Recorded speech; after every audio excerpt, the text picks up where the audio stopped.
Hello everyone, welcome back to our Facebook page. Tie the hairs and then rotate it. Now tie all the hairs, divide it and make the plaits. Now fold it upward and fix it. Now make the plaits and roll it around the hairs and it's done.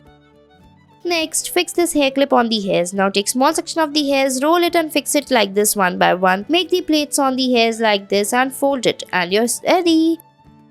Next, take the hairs from the sides and make the plaits like this. Join it into small sections. Now pull out the hairs from the sides little bit and fix it as shown in the video. Divide the hairs and then fix it on the top. Roll it as we are making. Watch these steps very carefully. Fold it and it's done. Next, take the hairs from the sides and then rotate it. After that, fix it in the half. Now take the hairs from the sides and join it by making the plaits like this. Now follow the same step for the other side as well. Fix the hairs as shown in the video by joining it and it's ready. Next, put this hair clip on the hairs and then take small section of the hairs, roll it and fix it inside the clip one by one. Fix it carefully and it's ready.